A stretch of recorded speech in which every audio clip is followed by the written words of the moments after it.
Les musicothérapies sont en plein essor aujourd'hui, à l'international comme en France.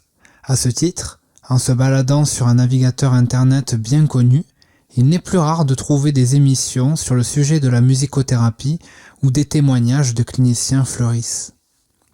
Alors pourquoi un podcast pour en discuter ? En effet, inutile de réinventer la roue, ni de se prendre pour un Christophe Colomb découvrant une Amérique déjà découverte depuis bien longtemps. D'ailleurs, si le sujet vous intéresse, d'ores et déjà je ne peux que vous inviter à écouter mes collègues, confrères et consoeurs qui expliquent avec ferveur leur métier. Toutefois, force est de constater que la musicothérapie est encore dans les années 2020 racontée sous le prisme de la magie supposée de la musique. Alors oui, la magie est présente, mais j'espère que nous verrons tous ensemble que de la magie et la science, il n'y a qu'un pas. En tout cas, c'est l'ambition de ce podcast. La scientificité de la musicothérapie est régulièrement parlée avec l'apport des neurosciences ou de la psychoacoustique, expliquant globalement les effets de la musique sur le cerveau. Si ces littératures sont évidemment passionnantes, elles sont toutefois éloignées du terrain de la musicothérapie. En effet, des décennies de recherche en musicothérapie existent pourtant, et c'est pourquoi ici, nous parlerons de la musicothérapie pour ce qu'elle est. Nous irons papoter sur les différentes littératures existantes. Nous partons du postulat que l'apport d'une dimension supplémentaire à cette magie permettrait sans doute de renforcer la crédibilité et la nécessité de cette thérapie. Ne plus s'étonner d'un poncif encore et toujours entendu dans certaines émissions françaises. Il paraît que la musique soigne. Quand ailleurs, dans le monde, la musicothérapie fait partie intégrante de l'offre de soins. Tant que nous le pourrons, nous allons essayer d'aller au-delà des croyances, car croire savoir n'est pas savoir.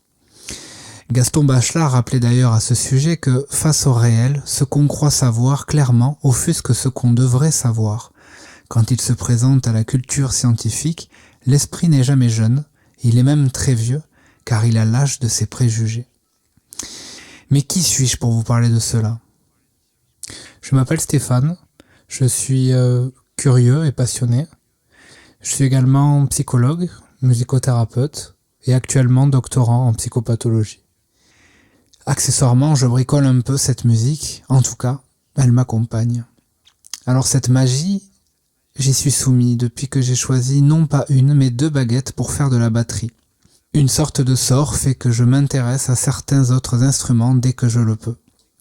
C'est également dans ce contexte que la psychologie s'est ajoutée et que la musique a continué de graviter. À la manière d'Irving Yalom, je considère l'acte thérapeutique comme une forme d'art dans sa conceptualisation, dans sa technique, dans son apprentissage, comme dans sa pratique, qui permet à l'étudiant, au clinicien et au chercheur d'éprouver joie et nécessaire frustration. Tout art paraît ainsi une science complexe qui nécessite compréhension, répétition et expression. Musique et psy ont donc cohabité, et je suppose que c'est habillé de la science que la musicothérapie rayonnera le mieux. Comment marche la musicothérapie ? Qu'est-ce qui est thérapeutique dans la musique ? Qu'est-ce qui fonctionne ? Qu'est-ce qui ne fonctionne pas ? Pour qui ça marche ? Pour qui ça ne marche pas ?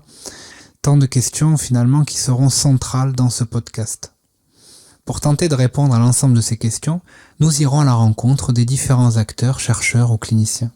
Qu'importe le format, nous espérons répondre aux différentes questions que soulève cette discipline pour que la musicothérapie puisse être entendue, nos séances audibles pour les professionnels de santé et les organismes de tutelle qui décident, in fine, de la possibilité ou non de nos actions.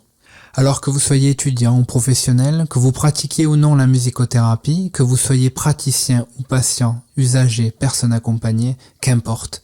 Soyez les bienvenus dans Musique et Psy.